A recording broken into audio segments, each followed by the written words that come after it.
అందరికీ నమస్తే. Welcome to TR TV. నేను మీ తిరుపతి. తెలంగాణ రాష్ట్ర ముఖ్యమంత్రి రేవంత్ రెడ్డి గారికి కాంగ్రెస్ పార్టీ ఎమ్మెల్యేలు షాక్ల మీద షాక్లు ఇస్తున్నారు. ఏం చేయాలో అర్థం కానటువంటి సిచ్యువేషన్లో రేవంత్ రెడ్డి వ్యవహారం కనబడుతున్నది. ఇప్పుడు నేను స్టార్టింగ్ నుండి చెప్పిన రేవంత్ రెడ్డి ప్రభుత్వంలో ఏ పనులు చక్కగా జరుగుతలేవు, ఏదో పైన అన్నీ చేస్తున్నాం, మస్తు అభివృద్ధి జరుగుతుంది, తెలంగాణ మొత్తం అద్దపు తునకలేక తీర్చిదిద్దేసినాం, తెలంగాణను మొత్తం ఫుల్ అభివృద్ధి చేసేసినామని చెప్పి రేవంత్ అన్న డైలాగులు చెప్తుంది తప్ప గ్రౌండ్ లెవెల్లో ఏం చక్కగా జరుగుతలేదు. గ్రౌండ్ రియాలిటీలో మరి ఘోరమైనటువంటి పరిస్థితి ఉన్నది. రేవంత్ రెడ్డి పైన సొంత కాంగ్రెస్ పార్టీకి సంబంధించినటువంటి ఎమ్మెల్యేలే తిరుగుబాటు చేస్తూ ఉన్నారు అని చెప్పి నేను స్టార్టింగ్ నుండి చెప్పుకుంటూ వచ్చిన. నేను చెప్పినప్పుడు చాలామంది నవ్వుకున్నారు, కొంతమంది ఎక్కిరిచ్చిర్రు, కొంతమంది నన్ను తిట్టుకున్నారు, కొంతమంది నన్ను విమర్శించారు. ఇలా సీన్ చూస్తూ ఉంటే సొంత కాంగ్రెస్ పార్టీ ఎమ్మెల్యేలు రేవంత్ రెడ్డిని విమర్శిస్తున్నారు, రేవంత్ రెడ్డి పైన మండిపడుతురు, రేవంత్ రెడ్డి పైన తిరుగుబాటు చేస్తున్నారు. కాంగ్రెస్ పార్టీ మంత్రులను కూడా సొంత కాంగ్రెస్ పార్టీ ఎమ్మెల్యేలు నిలదీస్తున్నారు. మా నియోజకవర్గానికి నిధులు కావాలి, అట్లీస్ట్ మా నియోజకవర్గానికి నెలకు ₹1 స్పెషల్ ఫండింగ్ కింద నిధులు ఇవ్వండి. మా నియోజకవర్గంలో ఏ అభివృద్ధి చేయలేకపోతున్నాం, దాదాపు 2.5 సంవత్సరాలు అవుతుంది కాంగ్రెస్ అధికారంలోకి వచ్చి, ఇప్పటిదాకా ఒక మోరి పని కూడా చేయలే, ఇప్పటిదాకా ఒక చిన్న రోడ్డు కూడా వేయలే, ఇప్పటిదాకా మా ఊళ్ళో ఏ పని చక్కగా చేయలేదు. ఒకవేళ గ్రామాలలో పోతే జనాలు మమ్మల్ని నిలదీస్తురు, ప్రశ్నిస్తురు, జనాలు అడిగేటటువంటి ప్రశ్నలకు సమాధానం చెప్పలేక మేము ఇబ్బంది పడుతున్నాం, అవస్థ పడుతున్నాం అని చెప్పి ఎమ్మెల్యేలు చెప్తున్నటువంటి మాట. ఆఖరికి ఎమ్మెల్యేలు సంతకాల సేకరణ చేస్తురట. 63 మంది ఎమ్మెల్యేలు రేవంత్ రెడ్డిని మినహాయిస్తే మంత్రులు ఎమ్మెల్యేలతో కలిపి 62 మంది సంతకాల సేకరణ. అంటే ఎమ్మెల్యేలు మొత్తం ఒక పేపర్ మీద సంతకం పెడతారు, ఇంతమంది ఎమ్మెల్యేలు నీ పైన అసంతృప్తితో ఉన్నారు, అసహనంతో ఉన్నారు, వీళ్ళందరికీ నిధులు కావాలి, ఇమీడియట్లీ నిధులు విడుదల చేయండి, లేకపోతే ఇబ్బంది అవుతుందని చెప్పి రేవంత్ రెడ్డికి చెప్పడానికి ఇప్పుడు ఎమ్మెల్యేలు తయారవుతున్నారు. ఎమ్మెల్యేలు మొత్తం రెడీ అవుతున్నటువంటి పరిస్థితి. ఎందుకంటే రేవంత్ రెడ్డి పర్ఫార్మెన్స్ ఏం బాగాలేదు. రేవంత్ అన్న అధికారంలోకి వచ్చిన దగ్గర నుండి ఇప్పటిదాకా 3 లక్షల కోట్ల రూపాయలు అప్పు చేసిండు. 3,50,000 కోట్లు అనుకోరి. ఇప్పటిదాకా రేవంత్ రెడ్డి ప్రభుత్వంలో ఏం జరిగింది? 6 గ్యారెంటీలు అటేపోయినాయి, 420 హామీలు అటేపోయినాయి. రేవంత్ అన్నేమో భారీ బహిరంగ సభలలో మీటింగ్లలో రైతు రుణమాఫీ మొత్తం చేసినాం, 9,000 కోట్ల రూపాయలు 9 రోజులలో రైతు భరోసా విడుదల చేసినాం, మేము మహిళలను కోటీశ్వర్లను చేసినాం, మహిళలకు బస్సులు ఇచ్చినాం, మహిళలకు కార్లు ఇచ్చినాం, మహిళలకు మేము పెట్రోల్ బంకులు ఇచ్చినాం, మేము మహిళలకు తులం బంగారం ఇస్తున్నాం, మహిళలకు 2,500 రూపాయలు ఇస్తున్నాం, మహిళలు చాలా అద్భుతంగా ఉన్నారు మా ప్రభుత్వంలో అని చెప్పి రేవంత్ అన్న డైలాగులు కొట్టే కార్యక్రమం చేసిండు. 70,000 ఉద్యోగాలు ఇచ్చినాం, ఇంకా ఇవ్వబోతున్నాం, అసలు మా ప్రభుత్వమే రైతుల ప్రభుత్వం, రైతు రాజ్యం మీద అని చెప్పి రేవంత్ అన్న పొద్దుగాలలో ఎత్తే భారీ బహిరంగ సభలలో మీటింగ్లలో డైలాగులు కొట్టేటటువంటి కార్యక్రమం చేస్తున్నాడు. గ్రౌండ్ రియాలిటీలో పరిస్థితి ఎట్లుంది తెలుసా? ఈరోజు సునీల్ కనుగోలు ఒక సర్వే చేసిండు, ఆల్రెడీ ఆ వీడియో చేసిన నేను. ఆ సర్వేలో ఇప్పటికిప్పుడు ఎన్నికలు వస్తే 28 మంది కంటే ఎక్కువ ఎమ్మెల్యేలు గెలవరాట. కాంగ్రెస్ గవర్నమెంట్ 63 మందితో ఫామ్ అయింది. ఇప్పటికిప్పుడు ఎలక్షన్ జరిగితే తెలంగాణలో 48 మంది ఓడిపోతారట. 48 మంది కథమయ్యే అవకాశం ఉందట. సునీల్ కనుగోలు సర్వే రేవంత్ రెడ్డికి స్ట్రాటజీలు చెప్పేటటువంటి వ్యక్తి సర్వే చేస్తేనే వచ్చినటువంటి రిపోర్టు. ఇక రేవంత్ రెడ్డి పైన కాంగ్రెస్ పార్టీ ఎమ్మెల్యేలు తీవ్రమైనటువంటి వ్యతిరేకతతో ఉన్నారు. ఎమ్మెల్యేల బాధని చెప్పనా? ఎమ్మెల్యేలు ఎవరైనా పెళ్లికి పిలుస్తే, సావులకు పిలుస్తే, ఇంకేదైనా ఫంక్షన్ ఉంటే పిలుస్తారు. ఆ ఫంక్షన్లకు ఎమ్మెల్యేలు పోయి హాజరై వస్తారు. ఇప్పుడు పెద్ద మనిషి వచ్చి మా బిడ్డ పెళ్ళి ఉన్నది, మా కొడుకు పెళ్ళి ఉందని చెప్పి పిలుస్తే ఎమ్మెల్యే పోయి పెళ్లికి పోతాడు, పెళ్లికి అటెండ్ కానీకి ఒక బొకే ఇస్తాడు, ఒక గిఫ్ట్ ఇచ్చి ఇంత బోధిని వస్తాడు. ఎమ్మెల్యే పోయి దిగుడుతోటే ఊర్లో ఉన్నటువంటి జనం ఎమ్మెల్యే దగ్గరికి వచ్చి 4,000 రూపాయల పెన్షన్ ఏమైంది, మా ఊరికి రోడ్డు రాలే, మా ఇంటి ముందు సీసీ రోడ్డు రాలే, కెనాల్ కాలు ఒత్తలేదు ఏమైంది, మిషన్ భగీరథ నీళ్ళు ఏమైనాయి, నువ్వు మా ఊళ్ళో గుడి కడతా అన్నావు, మా ఊళ్ళో ఈ స్కూల్ కడతా అన్నావు, మా ఊళ్ళో ఏదో ట్యాంకర్ కడతా అన్నావు ఏమైంది, మా ఊళ్ళో మోరీలు ఎత్తా అన్నావు ఏమైంది, మా ఊరికి రోడ్ లేదు, రోడ్డు పొక్కలు పడ్డాయి మొత్తం ఏమైంది, రోడ్ ఎందుకు సెడి ఎత్తలేవు అని చెప్పి ఎమ్మెల్యేలు అడుగుతురు జనాలు. పాపం ఎమ్మెల్యేలు సమాధానం చెప్పలేక నెత్తి గోక్కొని కారెక్కి జంపు. ఆఖరి పాపం కొంతమంది ఎమ్మెల్యేలు అయితే పెళ్లిలకు కూడా పోతలేరట, సావులకు పోతలేరు. ఎమ్మెల్యేలు అసలు మొత్తం బయటికి వెళ్ళే పరిస్థితి లేదు. ఎందుకంటే పాపం బయటకు వస్తే జనాలు పెట్టే టార్చర్కి ఎమ్మెల్యేలు నెత్తి పట్టుకునే పరిస్థితి ఉన్నది కదా తెలంగాణలో. ఘోరమైన సిచ్యువేషన్. అందుకే ఎమ్మెల్యేలు మాకు ప్రతి నెల ₹1,00,00,000 కావాలంటారు. ₹1,00,00,000 ఇవ్వాల్సిందే. మేము చిన్న మోరి పనులను చేసుకుంటాం, వాటర్ ట్యాంకర్లను నింపుకుంటాం అంటారు ఎమ్మెల్యేలు. అరే ఎంత దౌర్భాగ్యమైన స్థితి అంటే తెలంగాణలో కేసీఆర్ ఉన్నప్పుడు డంపింగ్ యార్డ్ మీకు గుర్తున్నది కదా, డంపింగ్ యార్డ్లకు వెళ్ళి చెత్త తగలబెట్టడానికి కూడా పైసలు లేవు ఇప్పుడు. ఆ చెత్త ఎత్తనికి కూడా పైసలు లేవు ఇప్పుడు. ఆఖరికి హరితహారం చెట్లకు నీళ్ళు పోయడానికి పైసలు లేవు ఎమ్మెల్యేల తాన. అంతెందుకు, కేసీఆర్ ముఖ్యమంత్రి ఉన్నప్పుడు గ్రామ పంచాయతీ ట్రాక్టర్లు ఇచ్చిండు, యాదికుందా? ట్రాక్టర్లు టుక్ టుక్ టుక్ టుక్ అని సౌండ్ అవుతాయి ట్రాక్టర్లు. ఆ ట్రాక్టర్లు అంటే డీజిల్ పోయడానికి పైసలు లేవట. డీజిల్కి సర్పంచ్ల కాడ డీజిల్కి గ్రామ పంచాయతీకి ఫండింగ్ లేదు. ఎమ్మెల్యేల దగ్గరికి సర్పంచ్లు పోయి, సార్ మస్తు కాంట్రాక్ట్ పనులు చేసినాం బీఆర్ఎస్ గవర్నమెంట్ ఉన్నప్పుడు, మీ ప్రభుత్వంలో అయినా కాంట్రాక్ట్లకు బిల్లులు వస్తాయనుకుంటే వస్తలేవని చెప్పి ఎమ్మెల్యేల కాడికి పోతే పాపం ఎమ్మెల్యేలు సర్పంచ్లకు చెప్తురాట, కాంట్రాక్టర్లకు చెప్తురాట, మాకే ఒక్క రూపాయి ఇత్తలేడు రేవంత్ అన్న, మీకేమిస్తాడు? ఇప్పటిదాకా గెలిచిన కాంచెల్లి ఒక్క రూపాయి రేవంత్ అన్న ఇయ్యలే, మా పరిస్థితే బాగాలేదు, మీ సంగతి తర్వాత చెప్తా అని చెప్పి పాపం ఎమ్మెల్యేలు తప్పించుకొని తిరిగేటటువంటి పరిస్థితి ఉన్నది తెలంగాణలో. రేవంత్ అన్నేమో ఎవరు చెప్పిరు సూపర్ చేసినాం, మా ప్రభుత్వం ఏమనుకుంటారు మీరు, కేసీఆర్ కంటే గొప్ప ప్రభుత్వం మాది అని చెప్పి రేవంత్ అన్న డైలాగులు కొట్టుడు. ఎమ్మెల్యేలు ఏమో పాపం నిధులు రాక రేవంత్ రెడ్డి చుట్టూ తిరుగుతురు, రేవంత్ రెడ్డిని అపాయింట్మెంట్ అడుగుతా అన్ని ఇయ్యడు.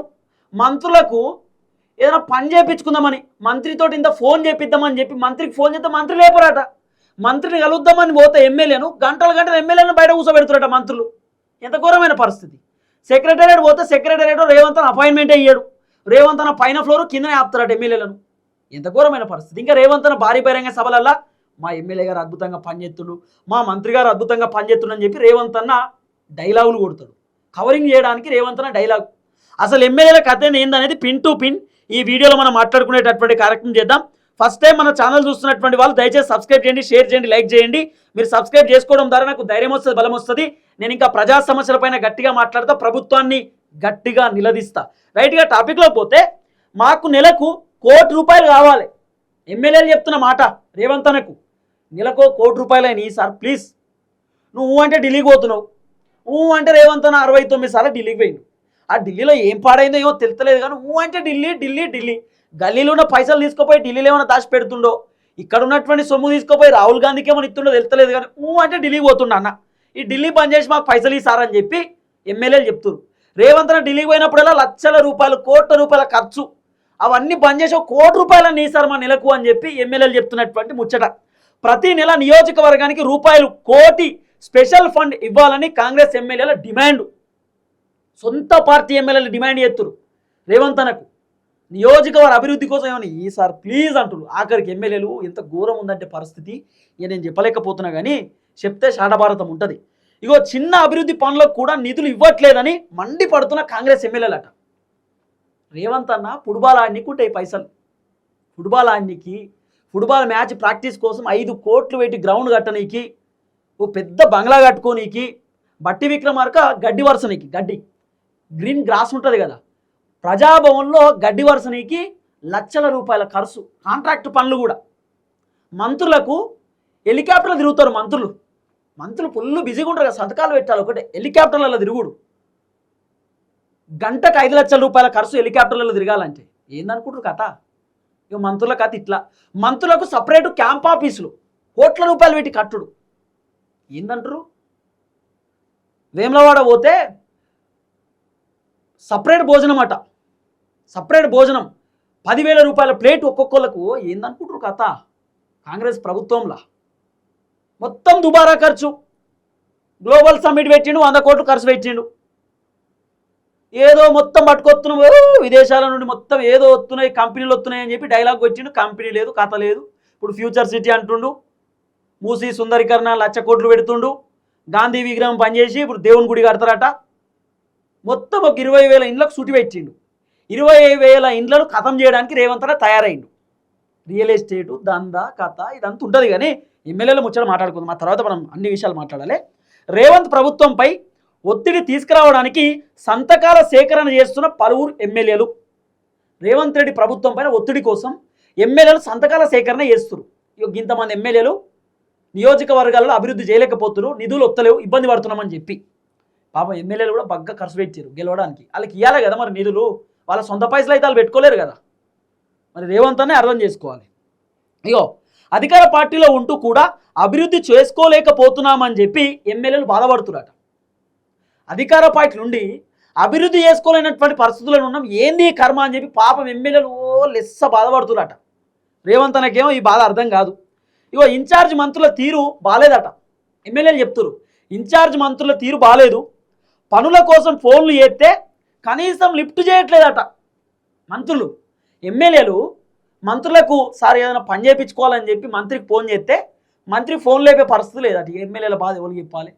మంత్రులు ఎమ్మెల్యేల ఫోన్లే లేపుతలేరు అంటే మాలాంటి వాళ్ళ ఫోన్లు ఏం లేపుతారు, జనాల ఫోన్లు ఏం లేపుతారు, ఎక్కడ ఖాతా ఏందన్నట్టు పరిశాన్ ఉన్నది పో.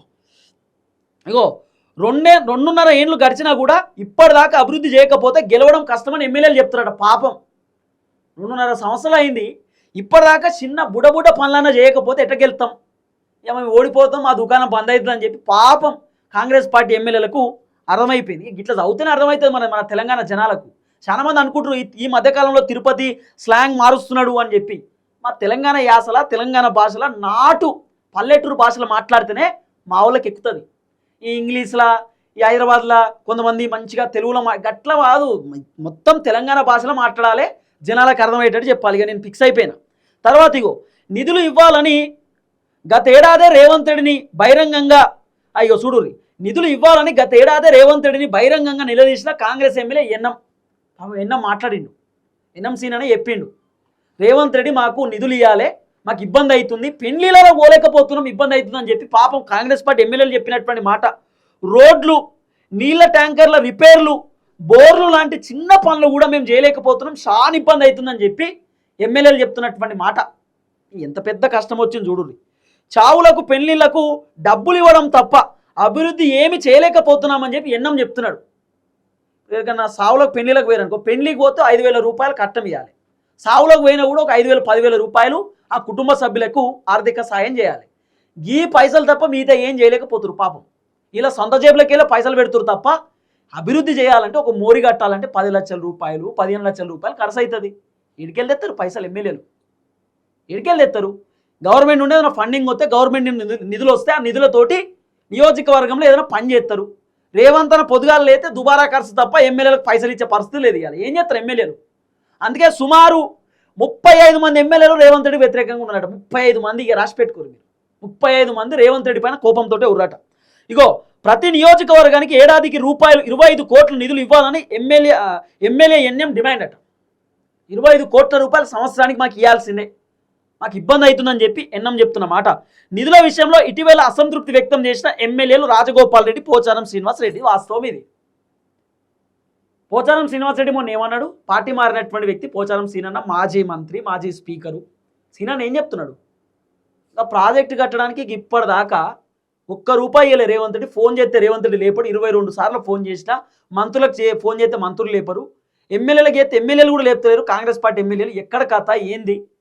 నేను ఇక డిసిషన్ తీసుకుంటా, నేను ఇక ఉండలేని కాంగ్రెస్ అని పోచారం శ్రీనివాస్ రెడ్డి చెప్తున్నాను. మొన్న ఏం ప్రభుత్వం, ఎక్కడ ప్రభుత్వం? నేను బీఆర్ఎస్ గవర్నమెంట్ ఉంటే ఇంటికాడ కూర్చుంటే పనులయ్యేది, ఇంటికాడ ఉంటే జీవోలు వచ్చేది. ఇవాళ నేను గింత సీనియర్ లీడర్ని, మరి నేను మంత్రుల కాల్మొక్కాల గింత పెద్ద వయసులో ఉండి గింత సీనియర్ లీడర్ని, ఏంది నా పరిస్థితి అని చెప్పి పోచారం సీనన్న లెస్స బాధపడుతుండు. మొన్న రాజగోపాల్ రెడ్డి అన్న మునుగోడు ఎమ్మెల్యే అసెంబ్లీలో మాట్లాడిండు రేవంత్ రెడ్డి ముందు, మాకు ₹1 నిధులు వస్తలేవు, కాంట్రాక్టర్లకు బిల్లులు వస్తలేవు, కాంట్రాక్టర్లు వచ్చి మమ్మల్ని అడుగుతుర్రు, నియోజకవర్గం అభివృద్ధి చేయకపోతే చాలా మంది జనాలు వచ్చి మమ్మల్ని ప్రశ్నిస్తుర్రు, ఇబ్బంది పడుతుర్రు అని చెప్పి రాజగోపాల్ రెడ్డి అన్న మాట్లాడిండు. రాజగోపాల్ రెడ్డి అన్న ఓపెన్గా చెప్పిండు, మొత్తం మంత్రులకే పోతున్నాయి నిధులు, మొత్తం ఖమ్మం జిల్లాకే నిధులు పోతున్నాయి అని చెప్పి రాజగోపాల్ రెడ్డి అన్న చెప్పిన మాట. అంతేందుకు రేవంత్ రెడ్డి కొడంగల్ నియోజకవర్గంలో బ్రహ్మాండమైన పనులు ఎత్తున్నట. మా అన్న ఒక జేసీబీలు అమ్మేటటువంటి దాంట్లో పనిచేస్తాడు, జేసీబీలు సేల్స్ చేస్తారు కదా, దాంట్లో పనిచేస్తాడు. నాకు మా అన్న వచ్చి చెప్తుండు, ఏందోరా జేసీబీలు కొంటుర్రు, మరి జేసీబీ ఎటు పోతుందంటే కొడంగల్ పోతుంది అంటురట. ఇది ఎక్కడ కాదన్న కొడంగల్ పోడేందంటే మరి అక్కడ రేవంత్ అనేది పని చేపిస్తున్నాడు మహబూబ్ నగర్ జిల్లా కొడంగల్ సైడు రేవంత్ అనేది పని చేపిస్తున్నాడు. అంటే జేసీబీలు అన్నీ అయితే కొనుక్కోపోతురట. అయితే ఏముందో అర్థమవుతలేదు మరి. అంటే రేవంత్ రెడ్డి తన నియోజకవర్గానికి, తన జిల్లాకు తను బాగు చేసుకుంటాడు, మిగతా అని ఎచ్చన్నా పోని. 33 జిల్లాలలో ఒకటే జిల్లా, మిగతా గాలికి పోయినా రేవంత్ అన్నకి సంబంధం లేదు. లెక్క పెట్టవచ్చు ఏళ్ళ మీద, రేవంత్ అన్న ఏం చేసిన ఏం కదా అని ఏళ్ళ మీద లెక్క పెట్టవచ్చు ఈజీ. కాబట్టి ఎమ్మెల్యేలు దాదాపు 35 మంది రేవంత్ రెడ్డి పైన వ్యతిరేకంగా ఉన్నారు. రేవంత్ రెడ్డి నిధులు ఇవ్వాలని చెప్పి ఎమ్మెల్యేలు డిమాండ్ చేస్తూ ఉన్నారు అనేది వినబడుతున్న చర్చ. గ్రామాలలో రియాలిటీ ఇది, నేను చెప్తున్నా. రియల్గా గ్రామాలలో సమస్యలు ఉన్నాయి. రేవంత్ అన్న వచ్చినాక కొన్ని రోడ్లు వేసిండు, ఏ లేదని మొత్తం చెప్తలేను, రోడ్లు వేసే కాడ వేసిండు, పనులు వేసేకాడ చేస్తుండు కానీ ఎమ్మెల్యేలకు నిధులు పోతలేవు. చాలామంది జనాలు సఫర్ అవుతారు, జనాలు చాలామంది తిప్పలు పడుతురు. లైట్లు ఏది పోళ్ళకు లైట్లు కూడా లేవు ఊళ్ళో తెలుసా. కొన్ని సమస్యలు చెప్పాలంటే ఘోరంగా ఉంటాయి. డబుల్ బెడ్రూమ్ కొన్ని ఊర్లకు రాలే, రేషన్ కార్డు చాలా మందికి రాలే, రైతు బంధు ఇప్పటిదాకా పడతలేవు, రుణమాఫీ ఇప్పటిదాకా అయితలేదు. ఇట్లా మస్తు సమస్యలు ఉన్నాయి తెలంగాణలో. రేవంత్ రెడ్డికి ఏమర్థమవుతాయి? రేవంత్ రెడ్డి అన్ని చేసేసినాం అద్భుతం అనుకుంటాడు. ఎక్కడ అద్భుతం సార్?